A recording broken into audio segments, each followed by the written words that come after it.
Afternoon, everybody. Welcome back to Towers Take Live on Facebook, brought to you by Marco's Pizza, America's #1 pizza company, where you can get two topping medium pizzas for $6.99 right now, today, as we speak, anytime, to be honest about it. And we really appreciate Marco's Pizza because they're awesome, great tasting pizzas.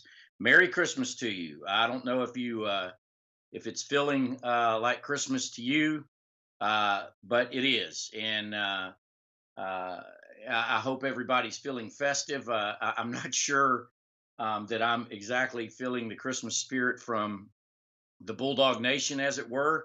Obviously, there's been a lot of news going on here lately. I'm going to get to your comments just as quick as I can. Looks like Bryce Dixon was one of the first people on here.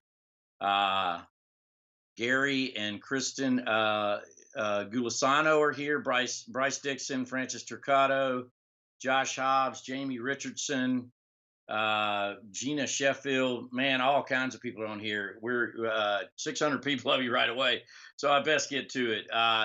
Just a lot going on at the University of Georgia right now, and you know what? Most of it is pretty good. We can't take ourselves too serious, right? Things are going good for Georgia football.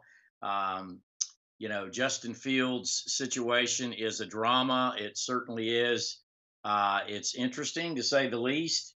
I don't know how this thing is going to turn out. I definitely, I don't see Justin Fields coming back to Georgia. I believe that's what Kirby Smart wants. I think that's why they're doing some of the things that they're doing here, including apparently, uh, expecting Justin Fields to travel to New Orleans with them and to play. We'll see if that happens in the Sugar Bowl. I'm a little bit skeptical about that. There's some things I believe, and Santa Claus is one of them. And but Justin Fields playing in the Sugar Bowl, I have a hard time wrapping my head around. I just don't. I don't know how that could happen, uh, given the developments of the last few days. Now I get it. Okay, I understand. I think Kirby Smart has been put in a very difficult position by Pablo Fields, I assume, and Justin to whatever degree, and his family. The timing of this couldn't have been worse. There's no reason that you can't transfer after the bowl game and after the early signing period, and there's no reason that you can't transfer before the early signing period, quiet period. If you care about the team that you're playing for. And Justin Fields stood up in the locker room after the SEC championship game, and he told me how much he loved his teammates. And if that's the case, what he did isn't very loving. I mean, what he did is not taking his Georgia teammates into account at all. So, either that's just lip service. I don't blame him, understanding this day and time that we live in, that he is interested in looking at his options. I was one who was quite surprised when he signed with Georgia. I thought it was great at the time, and it was a great surprise at the time, just like if Trey Sanders would have signed with Georgia yesterday. That would have been a great thing for Georgia. I would have been surprised by it given Georgia's depth chart at the tailback position, running back. It's not really a tailback position anymore. I see your comments. Hey, Todd Johnson, I see you. That's not fair. Look, what's not fair? I mean, is it not fair that Justin Fields is not playing? I think Georgia bent over backwards to give him the opportunity to play, maybe to a detrimental degree, because from what I saw from Justin Fields on the field. Now, I didn't see him every day in practice, but I can promise you this: there is no politics involved when it comes to coaches on this level playing the best players. If Justin Fields was clearly better and could operate at a high efficiency level, the complete offense, besides just running a zone read every once in a while, I know they would have done that. I'm sure of that. Uh, so, you know, I understand Justin Fields wanting another opportunity, but I just don't think the timing served the him well, served the program well. I guess it serves him well. I mean, I don't know. I don't know what the modus operandi is here. That's the thing I'm not completely clear on. I mean, you know, if Justin Fields wants to transfer somewhere else, that's certainly within his rights. You know, absolutely, and it's a very liberal process nowadays. It's not too hard. Um, you know, Rashi Reagan says Fields didn't come up with the racial hardship. When you get lawyers involved, they reach for anything. You know, you know, we don't know 100% that that's going to be the tack that they take. It appears that way. You know, that was embedded in their planted story when it first came out in USA Today about the eighth paragraph. It brought up the racial epithets that were issued by a baseball player who was summarily dismissed right afterward. But they can definitely take that and use it as a Title IX racial discrimination concern, and that'll work. I have no doubt about that. And so that you know maybe Kirby and the football team you know wants to change his mind and keep him on the team. I am highly cynical of that, especially considering you've added two quarterbacks since this news first arose within the football camp over this past weekend. Became public Monday night, the first day of the quiet period, and Georgia started scrambling to look for other quarterbacks, and they were able to go out and get the young man from Michigan, Dwan Mathis, and since then added the mailman Stetson Bennett, which is really cool. So look, man, you know, at the end of the day, it is what it is. You know, Georgia just you know, Burricus Mills says here we don't know if he's leaving either. Chip, yeah, that's what I'm saying. I'm pretty cynical about that. I mean, that's you've gone pretty far down the road on this. If you're not going to leave, I think that is a is definitely hard to come back from because you know here's what we don't know, and I'm not sure when we'll know. We'll get an opportunity to talk to some players pretty soon, but I would imagine those uh, teammates can't be real thrilled with this situation and the situation that it puts them in. I mean, I don't see how you can play him if his transfer is unresolved. In other words, he's still considering a transfer. I can't see how in the world you would play him in the bowl game, and I'm pretty sure that you wouldn't. Let me get to Chris Collins' question here yet. He wants to know, is Tyreek Stevenson or Hazelwood committed yet? Now, my understanding on that is yes, they have committed. They have signed with somebody, but we're not going to know. You know, I had to ask Kirby, and I'm sure everybody is like, oh, that idiot Towers asking him, but you got to ask the question about, you know, did he know whether they were getting anybody else based on some of these secret things? And of course, he's like, yeah, you want me to tell you, what want me to say? I understand that. But, uh, you know, we're not going to know until the All American Bowl.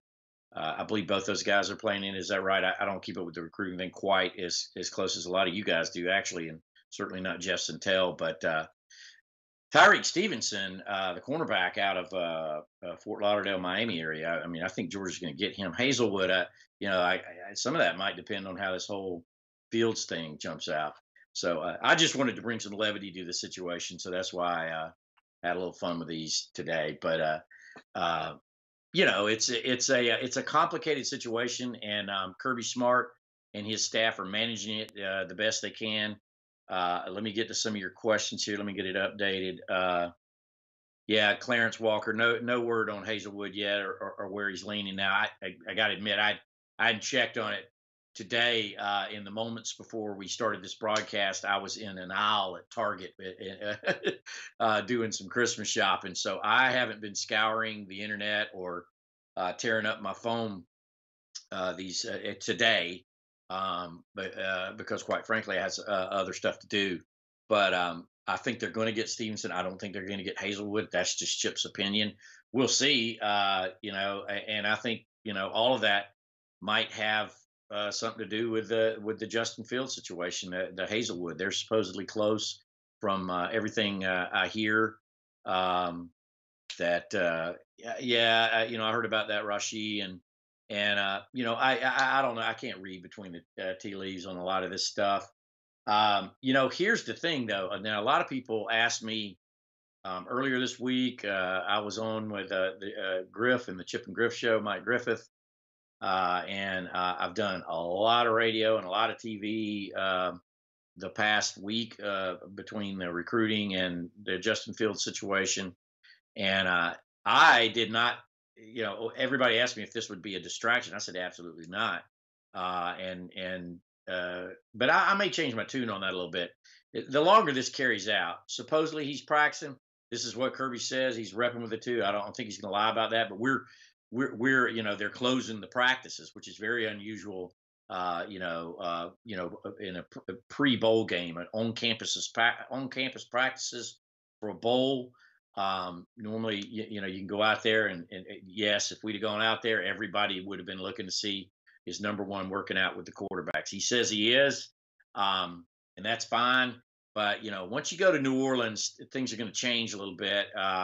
So we'll find out when the Bulldogs get off the plane in New Orleans if number one is with them, and then we'll have to wait to the game to see if they would actually play him in that situation. But what I expect is if Justin Fields decides to come back to Georgia, I think that it's going to be a different tune the way he's handled.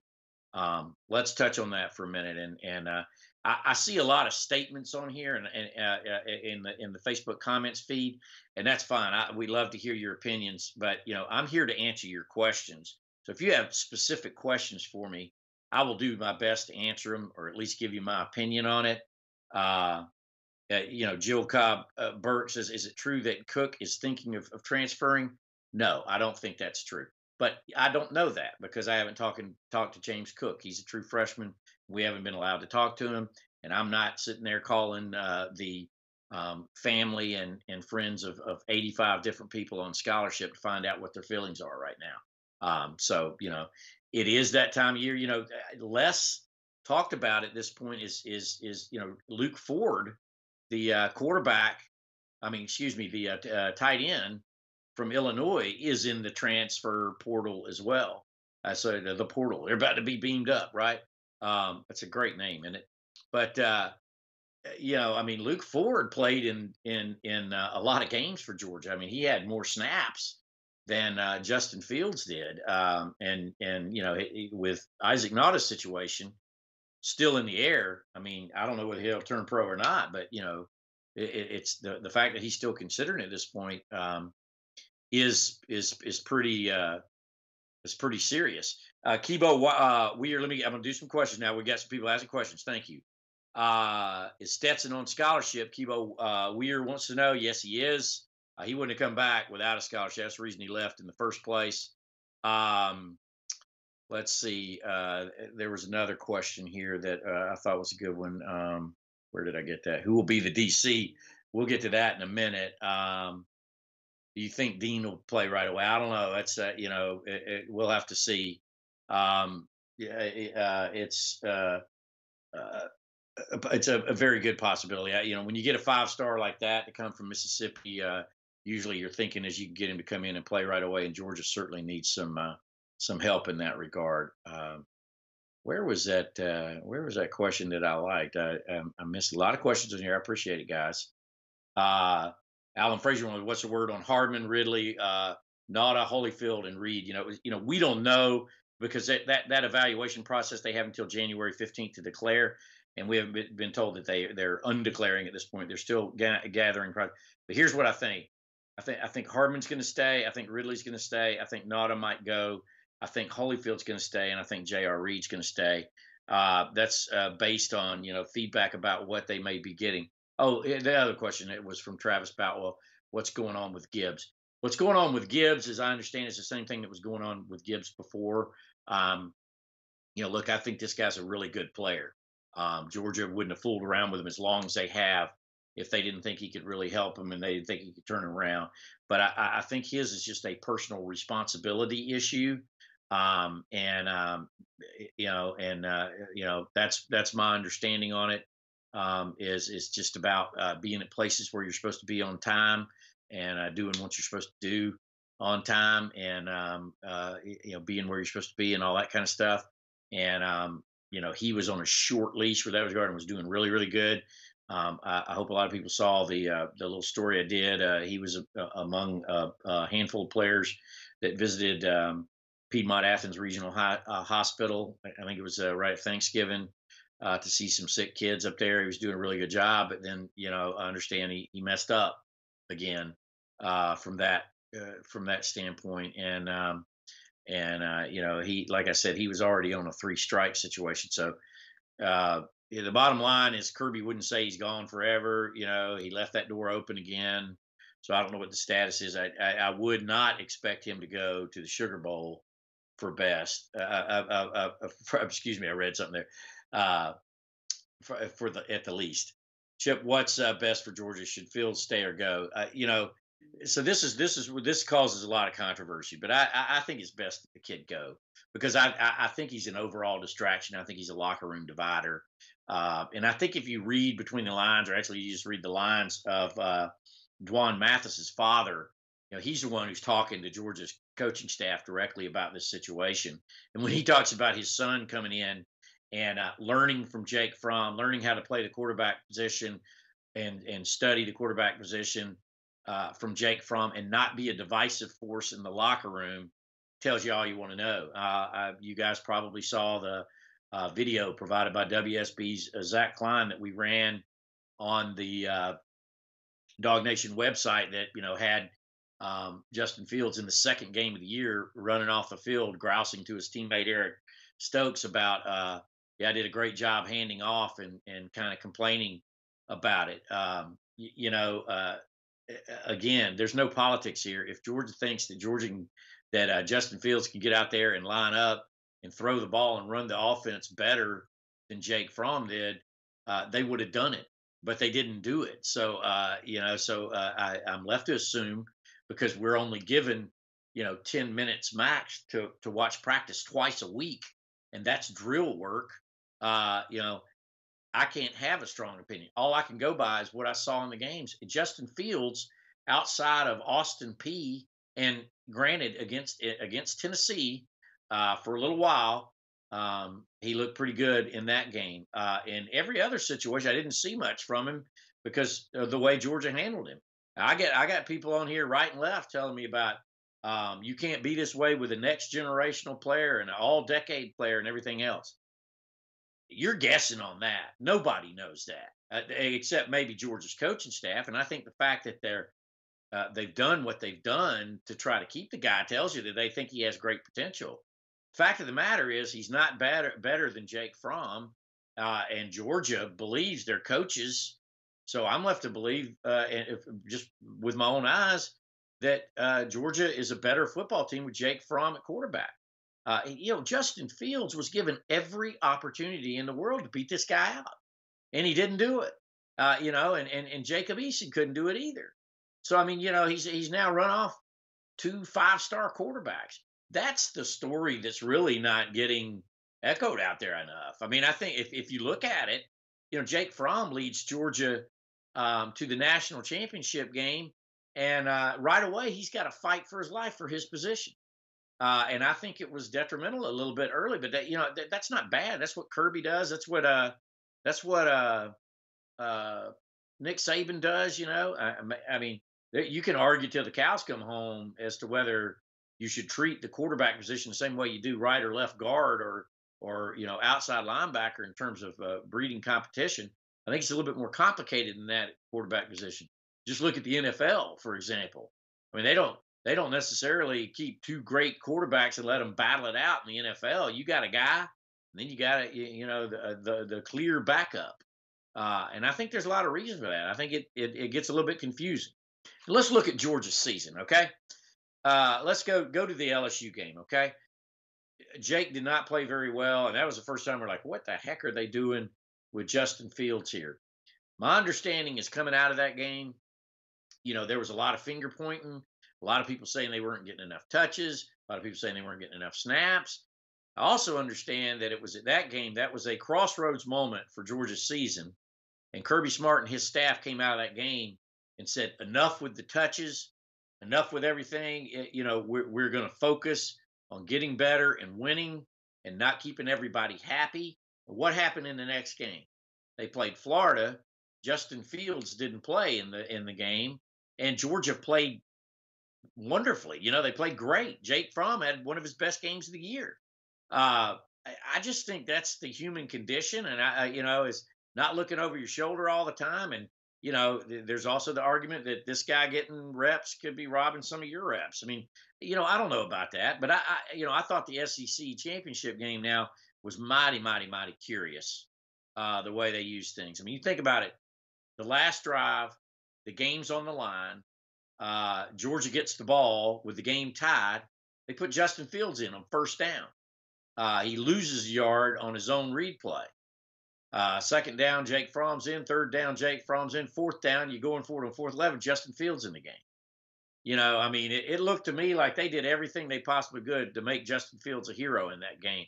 I'm not sure whether they were trying to appease him, if there was things going on already in the behind the scenes about I'm unhappy.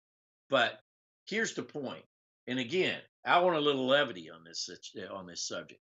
I mean, I just think Georgia's got a good situation at quarterback. I think Jake Fromm's a good quarterback. Justin Fields is not happy with his situation. The rules and the way college football is give him that right to transfer. And if he's in the transfer portal, I mean, if I were the coach, and it's easy for me to say, I'm not the coach, and Kirby Smart's playing very careful with this. But as long as he's still on the team, he's still on the team. He hasn't done anything not to be on the team. So I understand him carrying. But I would say if you enter the transfer portal, we're not going to play it because, there's a very good chance that you end up going to the other side. I mean, they got a game plan they're putting in for Texas. I mean, Justin Fields has that game plan. Does he carry the game plan with him to wherever he transfers to or whatever? I mean, it's just a big boy world. So that's what I think.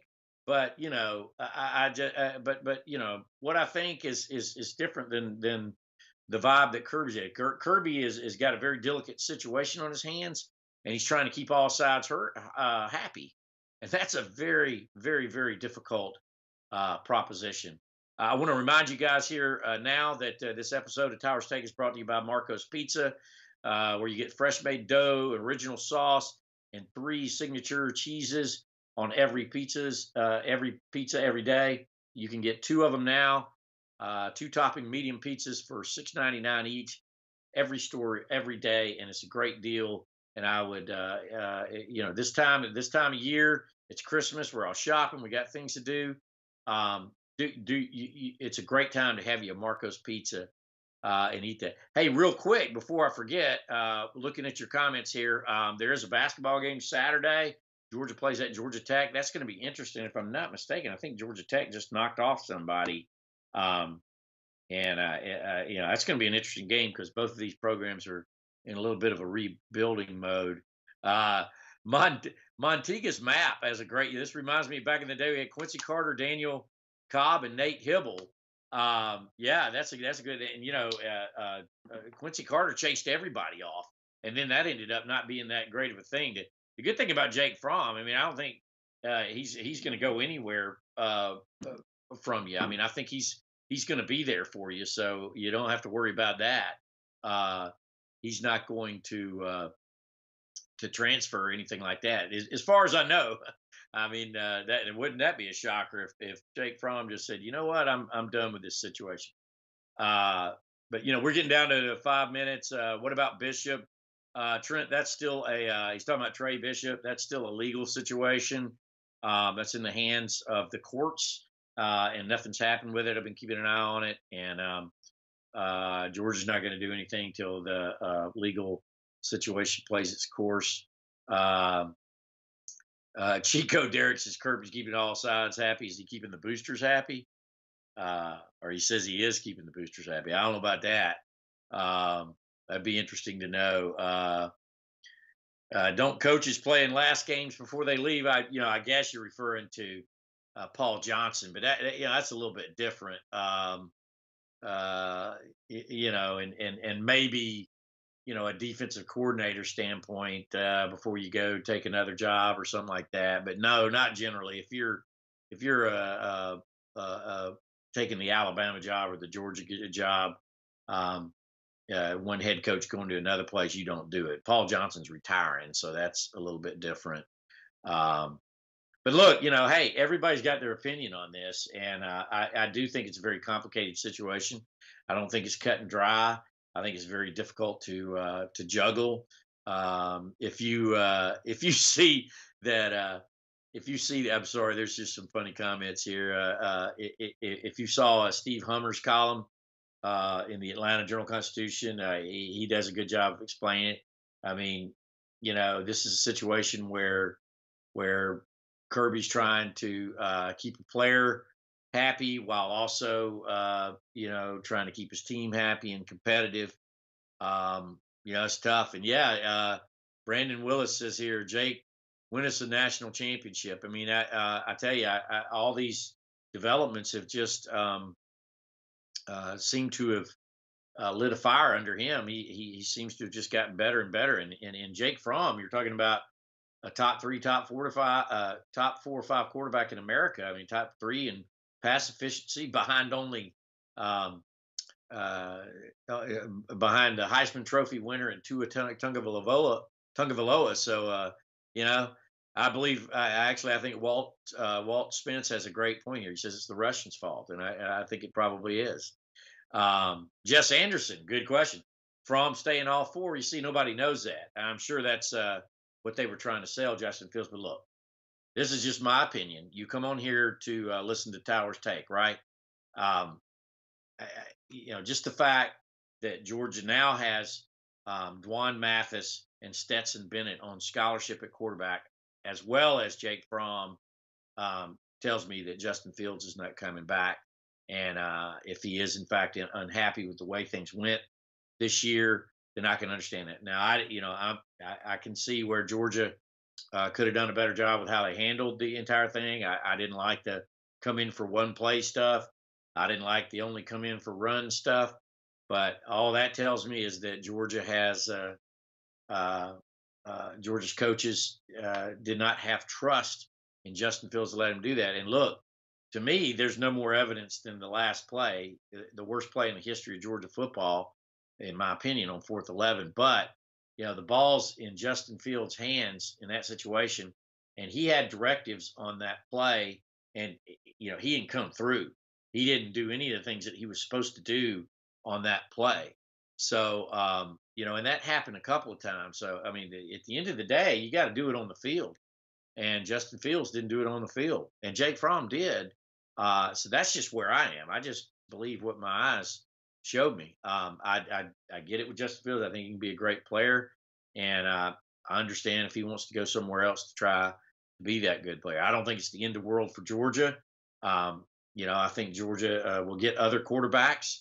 I think Georgia does a good job of developing quarterbacks. Just look at their quarterback history in recent years, and that will tell you that. Thank you very much, Mike. I'm trying to keep. I'm trying to keep it the levity here. It's not working too well.